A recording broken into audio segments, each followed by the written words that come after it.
October மாதம் 20ஆம் தேதி புனித கொர்னேலியஸ் நூற்றுவர் என்பவரின் திருவிழாவை தாயாம் திரு அவை சிறப்பிக்கிறது. புனித பேதுருவின் மறையுரையை கேட்டு இவர் மனம் மாற்றம் பெற்றவர். பிற இனத்தவராகிய இவர் ஆண்டவரை புனித பேதுருவின் மூலமாக அனுபவித்து முழு குடும்பமும் திருமுழுக்கு பெற்று இறைவனில் இணைந்தார்கள்.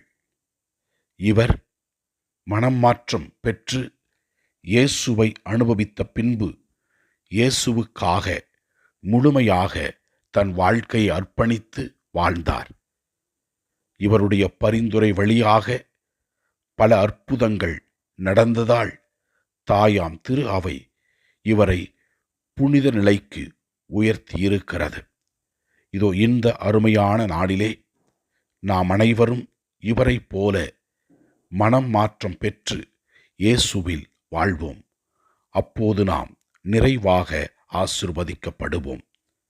இறைவா, புனித கொர்னேலியஸ் நூற்றுவரை கொடுத்ததற்காக நன்றி கூறுகிறோம். நாங்களும் நல்வாழ்க்கை வாழ எங்களுக்கு உதவி அருளும்.